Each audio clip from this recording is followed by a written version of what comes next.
The first thing I saw that morning wasn't the steel barricade across my ranch road. It was 73 cars backed up behind it, while a sheriff's deputy calmly redirected every driver away from the only shortcut the Stonebridge Ridge HOA had been using for years. Their luxury SUVs stretched nearly half a mile down the county lane, engines idling, horns beginning to sound, and right in the middle of the confusion stood Meredith Langford, wearing a white blazer and holding a thick stack of court papers above her head like she had already won. She pointed straight at me from the opposite side of the gate. "This is obstruction," she shouted loudly enough for every resident with a phone to hear. "Mr. Whitaker is violating a lawful court action." Funny thing about people who believe paperwork makes them powerful. Most of them never bother reading every page. I rested one hand on the weathered wooden gate my grandfather would have appreciated, though he'd never seen this ranch. 2,300 acres of rolling pasture, cedar ridges, and creek crossings stretched behind me under the soft morning light, quiet enough that I could still hear cattle moving somewhere beyond the hill. The land wasn't nervous. Neither was I. Deputy Collins glanced toward the sheriff before speaking. "Ma'am," he said carefully, "nobody is entering this road until today's order has been fully enforced." Meredith laughed as though the deputy had misunderstood something obvious. "You have the wrong property owner," she replied, waving her documents toward him. "Our attorneys already settled this." I noticed Sheriff Dalton never answered her. Instead, he looked toward the county survey stakes standing beside my fence line, each bright orange marker catching the sunrise like a row of warning flags. My attorney, Clara Bennett, stood quietly beside my truck holding a leather folder against her side. She didn't interrupt. She didn't smile. She simply waited. Good lawyers understand that timing is often more valuable than arguments. Around us, HOA board members whispered nervously while several residents recorded everything on their phones, convinced they were about to watch an old rancher lose. The last fight of his life. Meredith certainly believed that. She stepped closer to the barricade and pointed directly at the sheriff. "Open this road," she demanded. "This community has legal access." The sheriff finally looked up from the documents in his hands. His expression never changed. "Ma'am," he said, calm as a Sunday morning, "that's exactly what we're here to determine." Meredith's confident smile never moved. Mine didn't either.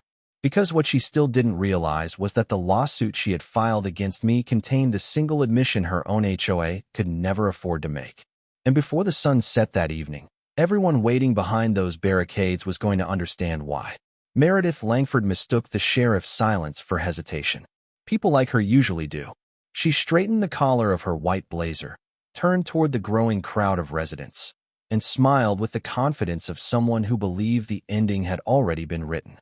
"Everyone, please remain calm," she announced. "This temporary inconvenience will be resolved shortly. Our attorneys have already established our legal right to this access road." Several HOA board members nodded behind her, eager to show unity. One of them even clapped softly, as if they were attending a ribbon-cutting ceremony instead of standing behind a barricade placed by the county sheriff. Phones stayed pointed in my direction. I could almost hear the stories being uploaded before the facts had a chance to catch up. An older resident wearing a golf shirt looked across the gate and shook his head. "Should have settled with the HOA," he muttered loud enough for others to hear. A few people laughed. I didn't answer. My father used to say that arguing with confident people before they finish talking only helps them feel smarter. Better to let them keep building the bridge they'll eventually have to walk across. Clara remained beside my truck, flipping through the same folder she had carried since sunrise. She wasn't searching for anything. She already knew where every document was. The sheriff noticed that too. He stepped away from the crowd and quietly asked her one question. "County originals?" Clara nodded once.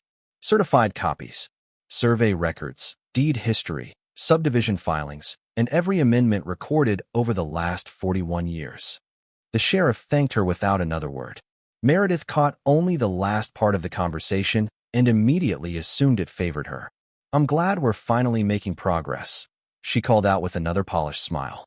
"The county is simply confirming what we've been saying all along." Sheriff Dalton didn't correct her. Neither did Deputy Collins. Sometimes the truth works better when it arrives on its own schedule. Across the road, a contractor wearing a reflective safety vest climbed out of a pickup loaded with traffic signs. He walked over to Meredith, holding a rolled-up construction map. She signed something without reading more than the first page, then handed it back with the casual confidence of someone approving routine paperwork. The contractor hesitated before returning to his truck, glancing once toward the survey stakes beside my fence. That look lasted barely a second, but I noticed it. So did Clara. She quietly closed her folder and looked toward me. "Still want to wait?" she asked. "Yes," I replied. "They're not finished yet." She understood exactly what I meant. Every statement Meredith made in front of dozens of witnesses was becoming part of a story she believed favored her. Every assumption she repeated sounded stronger to the residents gathered behind her. And every minute she kept talking made it harder for her to change that story later. She thought today's crowd had come to watch an old rancher lose access to his own road. She had no idea they were about to witness something entirely different. The strange part was that none of this started with lawsuits or barricades. It started nearly 2 years earlier, on the day I bought 2,300 acres just outside the HOA. I bought the ranch on a cool October morning, 3 days after the county recorder finished filing the deed. There was no ribbon cutting, no photographers, and certainly no welcome committee waiting at the gate. Just 2,300 acres of rolling pasture, scattered oak trees, 2 spring-fed creeks, and an old gravel road that crossed the eastern edge of the property before disappearing toward the neighboring subdivision. Most people would have noticed the land first. I noticed the road. Years of working around survey maps had taught me that roads usually tell you more than fences ever will. The previous owner, an elderly cattleman named Richard Calder, handed me a ring with 3 worn brass keys before climbing into his pickup for the last time. "Keep your paperwork close," he said. "Folks around here love that road more than they love honesty." I smiled politely, thinking he was talking about impatient drivers cutting across private land. I didn't understand what he meant until much later. The first few weeks were exactly what I had hoped for. I repaired loose fence posts, cleaned brush along the creek, and spent quiet mornings drinking coffee on the porch while white-tailed deer crossed the southern meadow.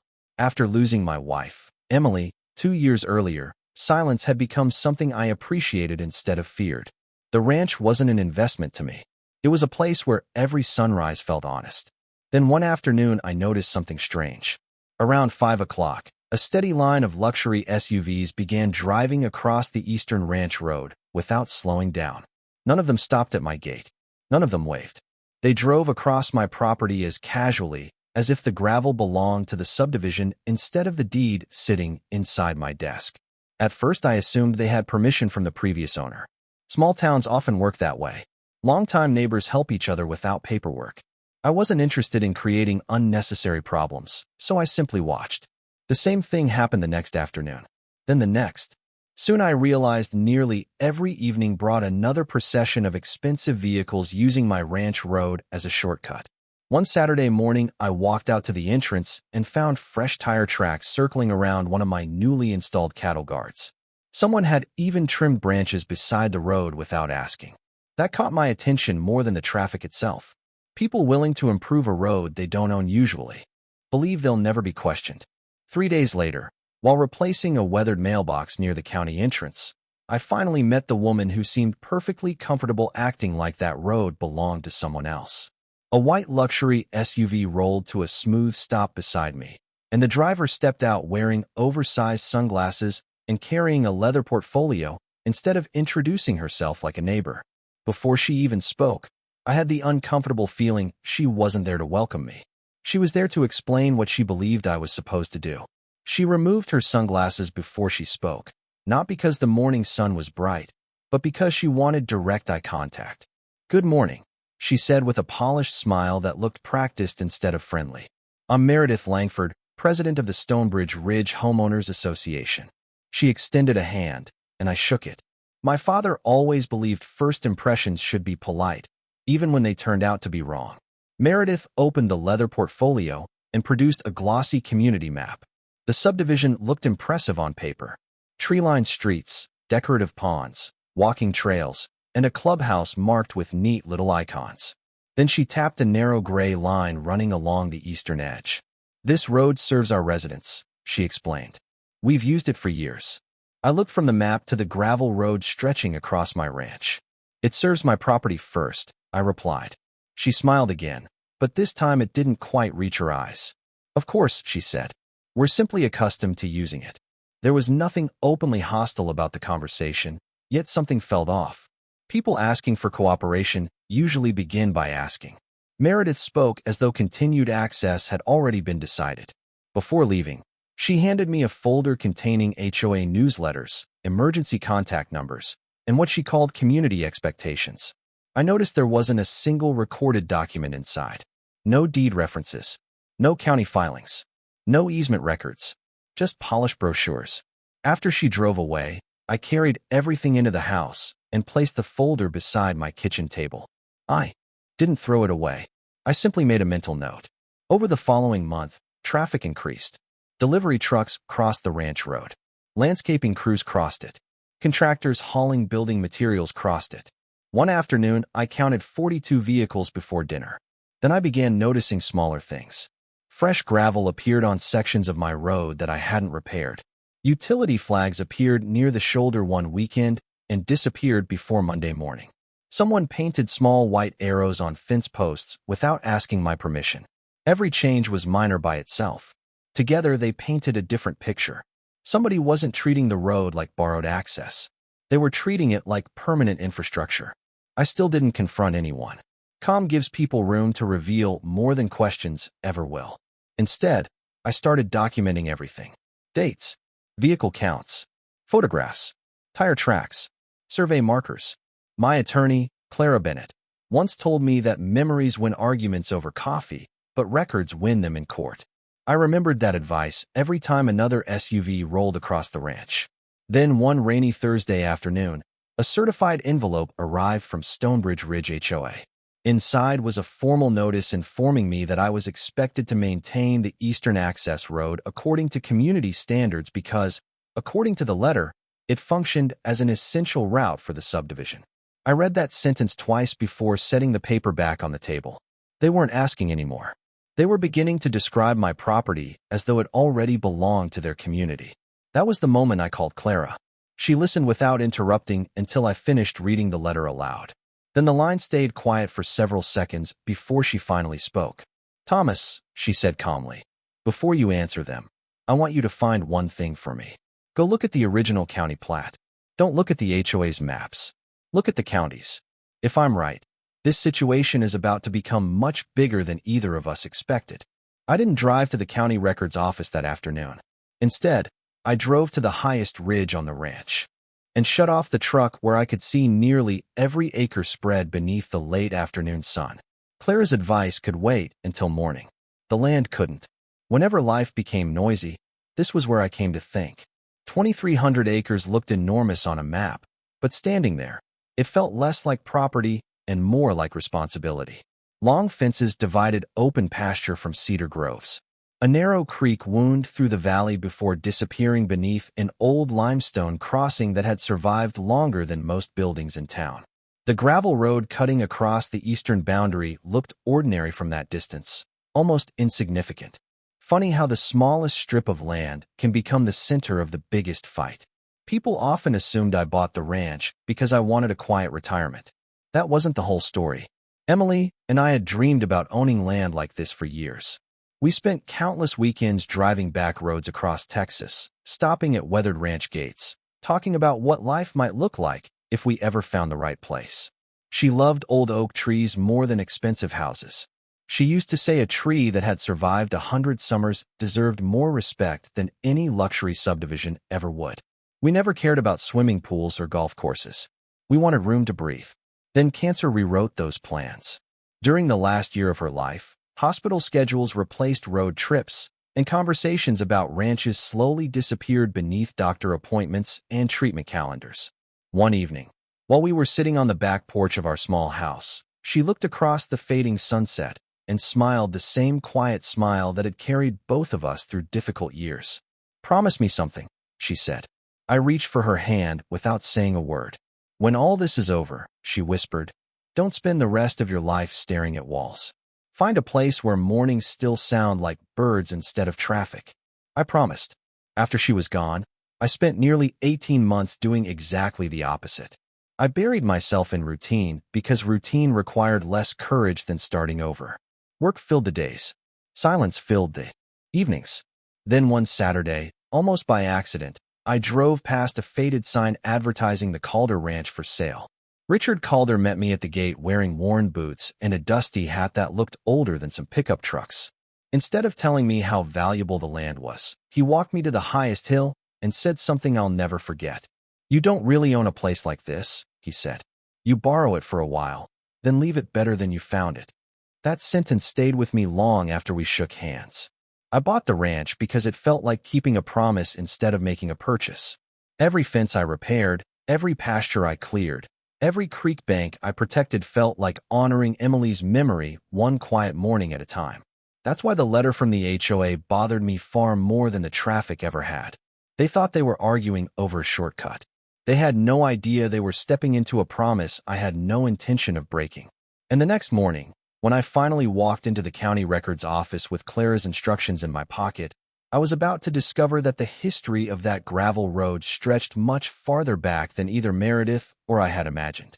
The county records office sat inside an old limestone building that had been standing longer than most of the subdivisions surrounding my ranch. It smelled like paper, polished wood, and the kind of patience you only find in places where history matters more than deadlines. I arrived just after opening, carrying nothing more than Clara's handwritten note and the legal description from my deed. The clerk behind the counter recognized the Calder property immediately. "That's an old one," he said with a smile. "Those records go back a long way." While he disappeared into the archive room, I wandered over to a large county map hanging on the wall. Roads came and went across different decades. Fence lines shifted. Property owners changed. But one narrow gravel road appeared on every version I could see. The same road that crossed my eastern boundary. The clerk returned carrying several oversized plat books along with copies of surveys dating back more than 60 years. He spread them across a long oak table without rushing me. Nobody in that office seemed surprised that someone wanted to understand the past before making decisions about the present. I spent the next several hours tracing boundary lines with my finger, comparing survey numbers, road alignments, creek crossings, and parcel descriptions. The more I studied them, the more I appreciated what Richard Calder had meant when he said land is borrowed for a while. Families came and went, but the records remained remarkably consistent. Every survey treated that gravel road exactly the same way. It belonged to the ranch. It always had. Around noon, Clara arrived carrying coffee for both of us. She didn't begin with legal theories or dramatic conclusions. She simply looked over the maps beside me and asked, "What do you see?" I pointed toward the road. "It's been here longer than the subdivision." She nodded. "Now ask yourself a different question. If the road hasn't changed, who has?" That question stayed with me the rest of the afternoon. Driving home, I paid closer attention than I ever had before. I slowed near the creek crossing where smooth limestone had carried wagons decades before pickup trucks ever reached this part of the county. I stopped beside an old live oak whose branches stretched over the gravel road like they had been welcoming travelers for generations. Every fence post, every cattle guard, every weathered gate suddenly felt less like improvements I owned and more like chapters in a much older story. That evening I walked the eastern road on foot instead of driving it. Fresh tire tracks from the HOA residents still marked the damp gravel, weaving over the same ground ranch hands once used to move cattle between pastures. I imagined Richard Calder driving that road. I imagined the families before him doing exactly the same thing. None of them could have imagined luxury SUVs using it as a neighborhood shortcut, but they all understood something modern communities sometimes forget. Property isn't measured only in acres or dollars. It's measured in stewardship. Ownership carries obligations as well as rights. Protecting land means protecting the history attached to it, even when that history looks like nothing more than an ordinary gravel road. As the sun disappeared behind the western ridge, I noticed another SUV crossing my property without slowing down. The driver never looked toward the ranch house. To him, it was just another convenient route home.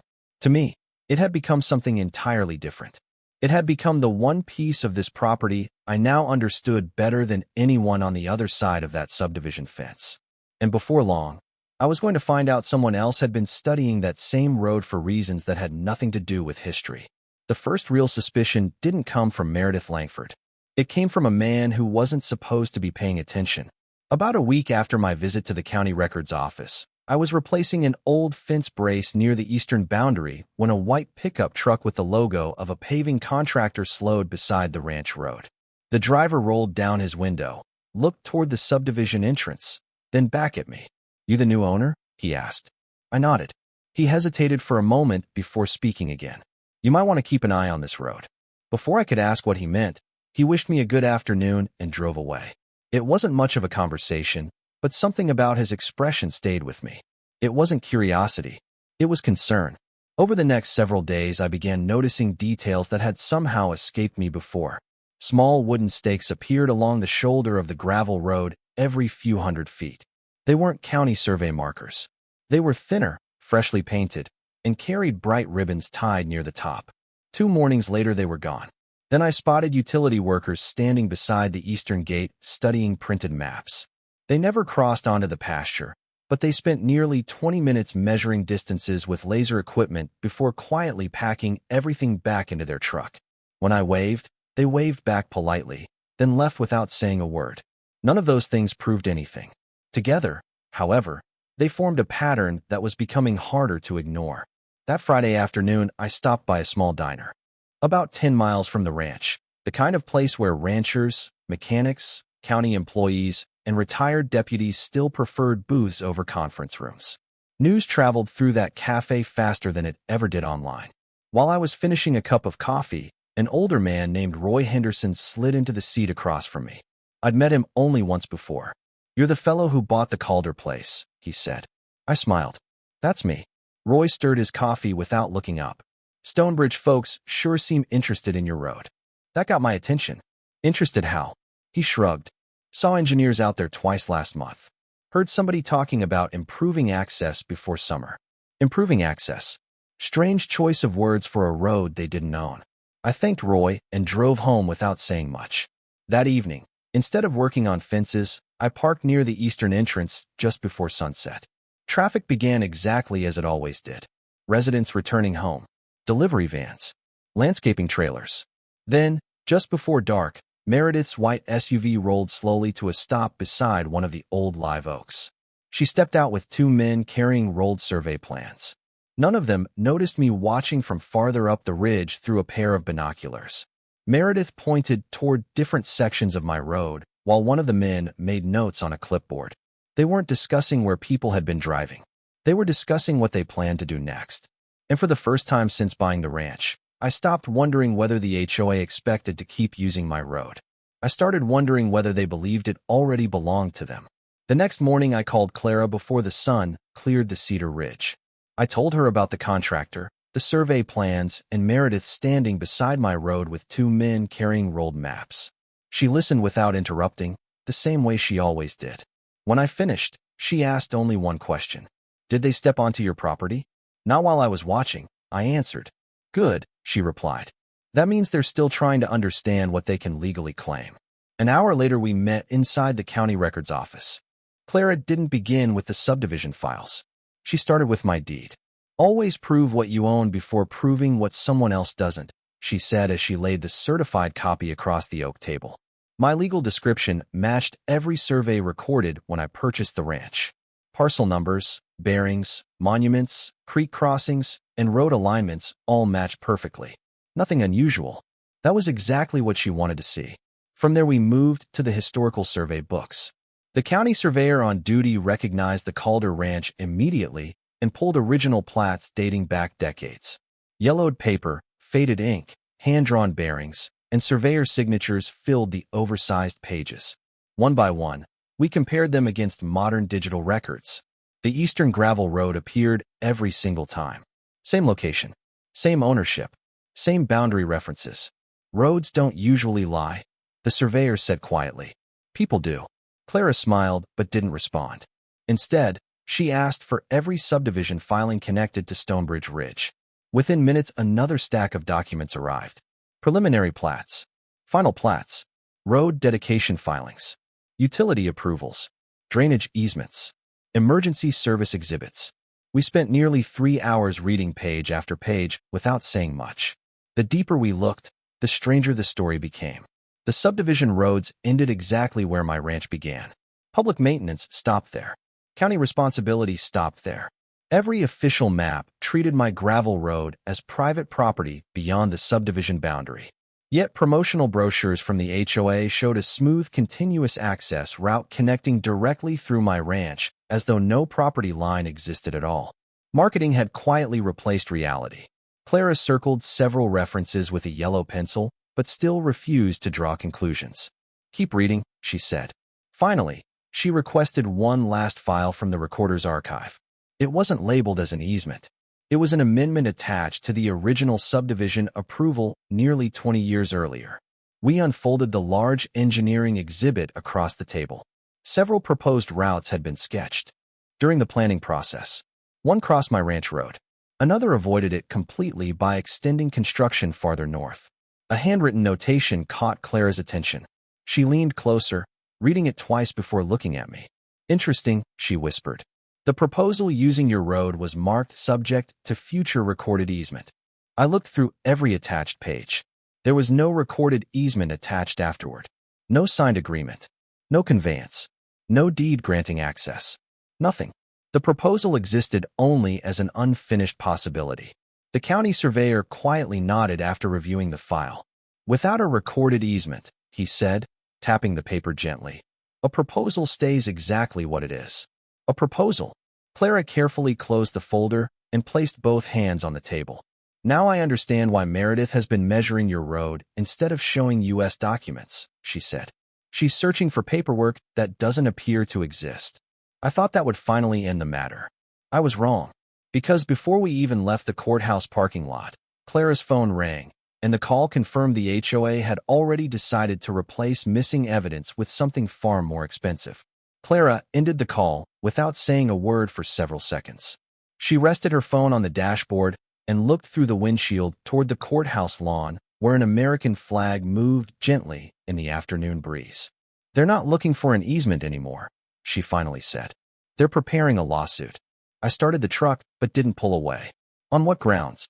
She opened her notebook and read directly from the message she had just received. "Interference with established community access. Economic damages. Emergency service disruption. They intend to argue that your road has become essential to the subdivision." I nodded slowly. None of that surprised me. People often confuse long-term convenience with legal entitlement. The law usually doesn't. We drove back to the ranch in silence. That evening I walked the eastern road again, this time carrying copies of the survey maps instead of a shovel. Every few hundred yards I stopped beside another survey. Monument. Steel pins. Limestone markers. Old fence corners. Each one matched the county records exactly. Nothing had moved. Nothing had disappeared. The land was telling the same story the paperwork had been telling for decades. The next morning, Clara arrived with a licensed county surveyor named Daniel Brooks. Daniel had spent nearly 30 years verifying property boundaries across 3 counties. He wasn't interested in opinions. He trusted measurements. For most of the day, we walked the ranch using GPS equipment, original plats, deed descriptions, and field notes recorded long before Stonebridge Ridge even existed. Daniel checked every monument twice. He compared bearings against modern coordinates.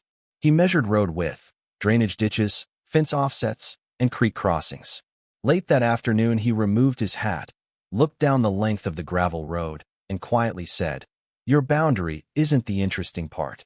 Clara raised an eyebrow. "What is?" Daniel pointed toward the subdivision entrance nearly half a mile away. "Their assumptions." He unfolded one final survey overlay combining the original ranch plat with the subdivision approval maps. For the first time, I saw exactly why Clara had insisted on gathering every document before saying anything. The Eastern Ranch Road never crossed into HOA property at all. It simply ran alongside the subdivision boundary before continuing through my land exactly as every recorded survey described. Residents had been using it for years, but the legal record never transformed that use into ownership. Convenience had slowly become expectation. Expectation had become confidence. Confidence had become policy. Daniel folded the map and handed it back to Clara. "This confirms one thing," he said. "They've been acting as though an easement exists." Clara nodded thoughtfully. "But we still don't know why they're so certain." That question bothered me more than the survey itself. Meredith wasn't reckless. She was overconfident, and those aren't always the same thing. Somewhere she believed she had something stronger than assumptions. Maybe another document. Maybe legal advice. Maybe a piece of history we hadn't uncovered. Yet, I looked once more toward the steady stream of evening traffic rolling across my ranch road. They all drove with the confidence of people who thought nothing would ever change. I had just discovered enough to know they were mistaken. I hadn't yet discovered why they believed they couldn't lose. And until I understood that, I wasn't about to show Meredith a single piece of the evidence we had collected. The lawsuit arrived on a Tuesday morning by certified mail. The envelope was thick enough that I knew it contained more than a simple complaint before I even opened it. Clara had warned me this was coming, but seeing my name printed across the top of a district court filing still carried a certain weight. Stonebridge Ridge Homeowners Association was asking the court to recognize what they called an established community access right across my ranch road. They claimed I was interfering with emergency response, reducing property values, disrupting local commerce, and creating unnecessary hardship for hundreds of residents. Reading the complaint felt strange because it described my private property as though it already belonged to someone else. What it did not include was a recorded easement number. Not once. Clara arrived less than an hour later. She read every page without changing her expression, then quietly placed the complaint back on the kitchen table. Exactly what I expected, she said. They're building their case around habit instead of ownership. I poured 2 cups of coffee while she highlighted several paragraphs with a yellow marker. Notice the language, she said. They keep saying residents have always used the road. They never say they legally own the right to use it. That difference mattered more than most people realize. A week later, the HOA escalated again. Bright yellow notices began appearing on bulletin boards throughout Stonebridge Ridge announcing an emergency community meeting. Copies eventually found their way into my mailbox. According to the notice, the HOA board intended to discuss legal action against what they described as a non-cooperative neighboring landowner whose refusal to support the community threatened public safety. They never mentioned my name directly, but they didn't need to. Everyone already knew who they meant. 3 days after that meeting, another letter arrived, this one signed by the HOA's attorneys. It demanded that I immediately remove any future barriers, refrain from interfering with community access, and preserve the roadway in a condition acceptable for continued residential traffic. They even included maintenance recommendations for gravel grading and drainage improvements on my own property. Clara smiled when she finished reading it. They're giving instructions on how to maintain a road they haven't proven they can use. I still didn't respond. Silence continued to make them uncomfortable. Then came the first real escalation. Early one Friday morning, I drove toward the eastern entrance and found a brand new metal gate standing beside the subdivision boundary. It wasn't blocking my ranch road completely. Instead, the HOA had installed it on their side with keypad access, decorative stone columns, and a large sign reading, Stonebridge Ridge Private Entrance. Anyone unfamiliar with the area would naturally assume the entire roadway beyond the gate belonged to the subdivision. It was a clever piece of theater. Before noon, Meredith herself appeared with several board members and the same attorney I had seen leaving the courthouse weeks earlier. She smiled politely as though unveiling a community improvement project. "We're simply organizing resident traffic," she explained. "Nothing here affects your ownership." I looked past the new gate toward the stretch of gravel road continuing across my ranch. "No," I answered calmly. "Not yet." Meredith's smile widened. "Our complaint will take care of the rest." She genuinely believed the lawsuit would transform confidence into ownership. What she didn't realize was that every new letter, every public notice, every legal filing, and even that decorative gate was quietly creating a record of assumptions that would become far more valuable to us than any argument we could have made ourselves. Meredith's new gate stayed exactly where it was for the next 2 weeks, and every afternoon I watched residents punch in there. Keypad code before driving straight onto my ranch road, as though the decorative stone entrance somehow changed the county records beneath their tires. It was remarkable how quickly appearances became accepted as facts. Even local delivery drivers began referring to the gravel road as the Stonebridge entrance. Clara wasn't interested in appearances. She was interested in evidence. "They're getting comfortable," she told me one afternoon as we reviewed another stack of court filings in her office. "Comfortable people make mistakes. She was right. The mistake arrived inside the HOA's own discovery responses. Their attorney produced maintenance invoices, board meeting minutes, engineering reports, and internal emails intended to prove the subdivision had relied on the road for years. Clara spent hours reading every page without saying much. Then she stopped on one document buried deep in the stack. It wasn't dramatic. It wasn't highlighted. Most people would have skipped right past it. She read the same paragraph twice, then slid the page into a separate folder without showing me the exact line. "This matters," she said quietly. "How much?" I asked. Clara looked toward the window for a moment before answering. Enough that Meredith should have been much more careful before telling residents this road was already theirs. That was all she would say. She kept reading. A few minutes later, she found another internal memo that pointed in the same direction. Not a deed, not an easement, not proof of ownership. Something more useful than that. A contradiction. The public story Meredith had been selling did not match what the HOA's own records seemed to acknowledge behind closed doors. Clara closed the folder and placed one hand flat on top of it. "That's discovery number 2, she said. "Not because it wins the case by itself." I looked at her. "Then why?" "Because it gives the judge a reason to question every confident statement they've made." That changed everything. Until that moment, we had proven only that no recorded easement appeared in the county files. Now Clara had found something showing the HOA's certainty might not have been certainty at all. Still, she didn't celebrate. Good lawyers rarely do when the other side has handed them something valuable. "We don't use this yet," she said. "Why not?" I asked. She smiled faintly. "Because the strongest evidence is the evidence your opponent doesn't realize you've already found." I drove back to the ranch just before sunset, passing Meredith's new entrance gate along the way. Residents continued driving across my road with complete confidence, unaware that somewhere inside their own HOA records sat a forgotten page Clara had quietly set aside for court. Meredith still believed she was leading the case. She didn't realize her own files had already started leading it somewhere else. After discovery number 2, everything changed, even though nothing looked different from the outside. Meredith continued holding board meetings. Residents continued driving across my ranch road every evening. The decorative gate remained open during rush hour, and the lawsuit kept moving forward exactly as the HOA expected. That was the point. Clara had no interest in interrupting their momentum. A trap works best when the other side believes they're walking toward a victory. She told me over coffee one quiet morning. Instead of filing aggressive motions, she requested certified copies of every document connected to the subdivision's original approval.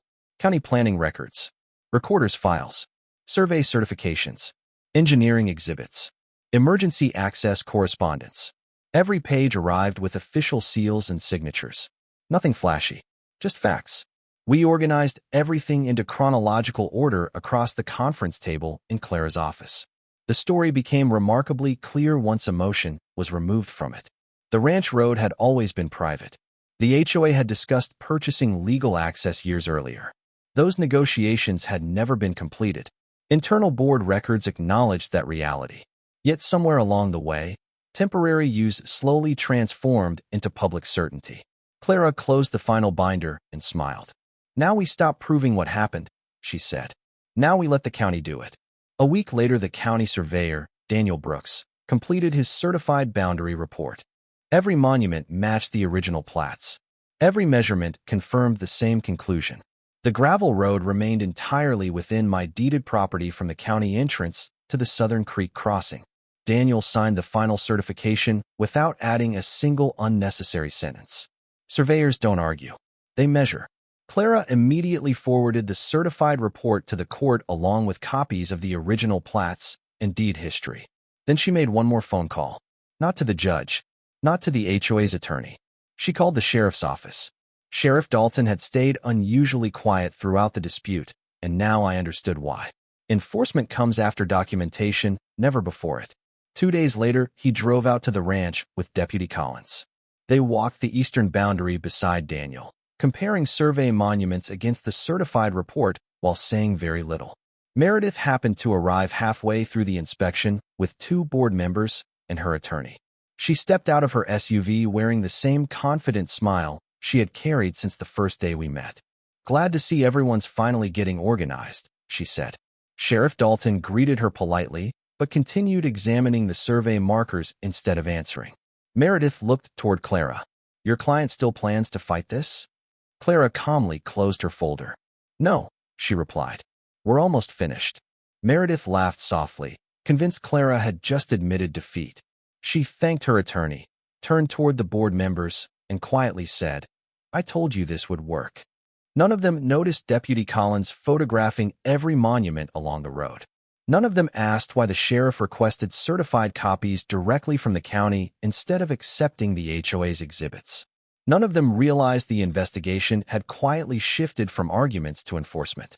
As the sun settled behind the western ridge, Sheriff Dalton folded the certified survey, shook Daniel's hand, and looked at me for only a moment before saying, We'll be ready when the court is. Meredith smiled as she drove away, believing the county had finally confirmed her position. She never realized. The trap had already closed. The only thing left was for the judge to open the file. The courtroom was quieter than I expected. There were no television cameras, no raised voices, and no dramatic speeches. Just polished wooden benches, neatly stacked exhibits, and a judge who had probably spent decades separating facts from assumptions. Meredith Langford entered with the same confidence she had carried from the beginning, greeting several HOA board members before taking her seat beside the association's attorney. Behind them sat dozens of Stonebridge Ridge residents who believed they were finally about to secure permanent access across my ranch. Clara quietly placed 4 binders on our table without saying a word. One contained my deed. One contained certified county surveys. One contained subdivision approval records. The last contained the HOA's own internal documents. She didn't need anything else. The HOA attorney opened by arguing that generations of uninterrupted use had transformed the Eastern Ranch Road into an essential community access corridor. He described school buses, delivery trucks, emergency vehicles, contractors, and hundreds of daily residents who depended on the route. He spoke about convenience, investment, neighborhood planning, and public expectations. It sounded persuasive until the judge asked a simple question. Please identify the recorded easement granting your client permanent access. The attorney paused before flipping through several pages. Then another. Finally, he referred to the subdivision approval exhibits. Clara stood without interrupting him. Your Honor, she said calmly, those exhibits contain a proposed access corridor, not a recorded conveyance. She handed the certified county recorder's file to the bailiff. The judge examined the original documents carefully. Every proposed easement had been marked as contingent upon future execution. None had ever been completed. None had ever been recorded. The judge looked toward the HOA attorney again. Do you have a recorded easement? Silence answered before the attorney did. No, Your Honor. Clara then opened the second binder. The county survey confirms the entire roadway. Remains within Mr. Whitaker's deeded property from beginning to end. Daniel Brooks' certified survey, original plats, monument reports, and deed descriptions all reached exactly the same conclusion. The road had never left my property. Not for a single foot. Meredith shifted uncomfortably for the first time since the hearing began. Clara wasn't finished. She opened the final binder containing the HOA's own board records. Your Honor, the association has repeatedly claimed it believed permanent access already existed. She slid the 8-year-old meeting minutes across the bench. The judge read the highlighted sentence aloud. Permanent access remains dependent upon successful acquisition of legal rights if negotiations with adjacent ownership cannot be completed. He looked directly at Meredith. Clara continued before anyone else could speak. Those negotiations were never completed because no easement was ever signed, conveyed, or recorded. The association knew that years before this lawsuit was filed. Then she presented the complaint Meredith herself had authorized. Ironically, it described the ranch road as access the HOA had continued using because it was convenient and established, not because it had ever been legally granted. Their own lawsuit had confirmed exactly what the county records already proved. Convenience had replaced ownership in their thinking. The judge closed the final binder and folded his hands. The legal record is remarkably consistent, he said. Mr. Whitaker owns the roadway. The association does not possess a recorded easement, nor has it demonstrated any legal right compelling continued access. He dismissed every claim seeking permanent use of the road and entered an order recognizing my exclusive property rights exactly as recorded by the county. Meredith lowered her eyes to the table. For the first time since we met beside that old mailbox months earlier, she had nothing left to say. The legal advantage had never been hidden inside a loophole. It had been sitting in the county records the entire time, waiting for someone willing to read every page instead of assuming the ending. 3 days after the judge signed the final order, the sheriff's office arrived just after sunrise. Not because anyone was being arrested, not because anyone had broken the law that morning. They were there for something far simpler. They were there to enforce the court's decision. Sheriff Dalton pulled onto the county road first, followed by 2 marked deputy vehicles and a county maintenance truck carrying temporary barricades and official notice boards. Daniel Brooks, the county surveyor, stepped out with the same leather field case he had carried during every inspection. Nothing about the scene felt dramatic. That was the remarkable part. The law rarely announces itself with excitement. It simply arrives, does its work, and leaves the facts behind. By 8 o'clock, word had already spread through Stonebridge Ridge. Residents gathered near the decorative entrance gate Meredith had proudly unveiled only weeks earlier. Some carried coffee cups. Others stood recording with their phones, expecting another confrontation. They didn't get one. Sheriff Dalton unfolded the certified court order on the hood of his vehicle, while Deputy Collins positioned temporary barricades exactly where Daniel indicated the legal boundary began. County workers removed the HOA's directional signs pointing traffic onto my ranch road. Another crew carefully covered the community entrance marker that suggested the roadway belonged to Stonebridge Ridge. Nobody rushed. Every movement followed the survey. Every measurement followed the deed. Meredith arrived a few minutes later in her white SUV, braking harder than necessary as she stepped out. For the first time since I had met her, she wasn't carrying a folder. She walked quickly toward Sheriff Dalton. "You can't shut down access without notice," she insisted. The sheriff handed her a certified copy of the order. "Notice was provided in court, ma'am." She scanned the first page, then the second, her confidence fading with each paragraph. "This can't be right," she said quietly. "Our attorney said." Sheriff Dalton interrupted politely. "The judge's order is final." Around us, residents began whispering to one another. A few looked toward the barricades. Others looked toward Meredith. Questions spread faster than answers. One homeowner stepped forward holding a printed copy of the emergency HOA newsletter that had promised permanent legal access. "Meredith," he asked loudly enough for everyone nearby to hear, "you told us this lawsuit guaranteed we'd keep using this road." She didn't answer immediately. Another resident spoke before she could. "Are you saying we never actually had the legal right?" Silence settled over the crowd. It wasn't the uncomfortable silence of uncertainty anymore. It was the silence that comes when people realize they've been confidently told something that was never true. Daniel Brooks quietly placed fresh county boundary markers beside the entrance while Deputy Collins removed the temporary keypad access instructions the HOA had attached to the decorative gate. The symbolism wasn't lost on anyone watching. The community hadn't lost the road because someone took it away. They had lost it because it had never legally belonged to them in the first place. Then came the question Meredith couldn't avoid. One of the HOA board members, a man who had stood beside her during every community meeting, looked directly at her and asked, "Did you know?" Nobody raised their voice. Nobody argued. The question alone carried enough weight. Meredith lowered her eyes before answering. "We believed." She stopped halfway through the sentence because everyone standing there now understood the difference between believing something and proving it. The county records had spoken. The surveys had spoken. The deed had spoken. Finally, the judge had spoken. There was nothing left for confidence to argue against. Sheriff Dalton nodded once to his deputies. The barricades were secured. Enforcement was complete. Residents slowly turned around and drove back toward the subdivision using the longer northern county entrance they had avoided for years. It added nearly 12 minutes to every trip, but convenience had never been the issue. Ownership had. Before leaving, the sheriff walked over and shook my hand. "Mr. Whitaker," he said, "the county appreciates owners who keep good records." I thanked him, and within minutes the patrol vehicles disappeared down the highway. The crowd was gone. The cameras were gone. The arguments were gone. Only the quiet gravel road remained, stretching across the ranch exactly where it had rested for decades. The same road. The same deed. The same property lines.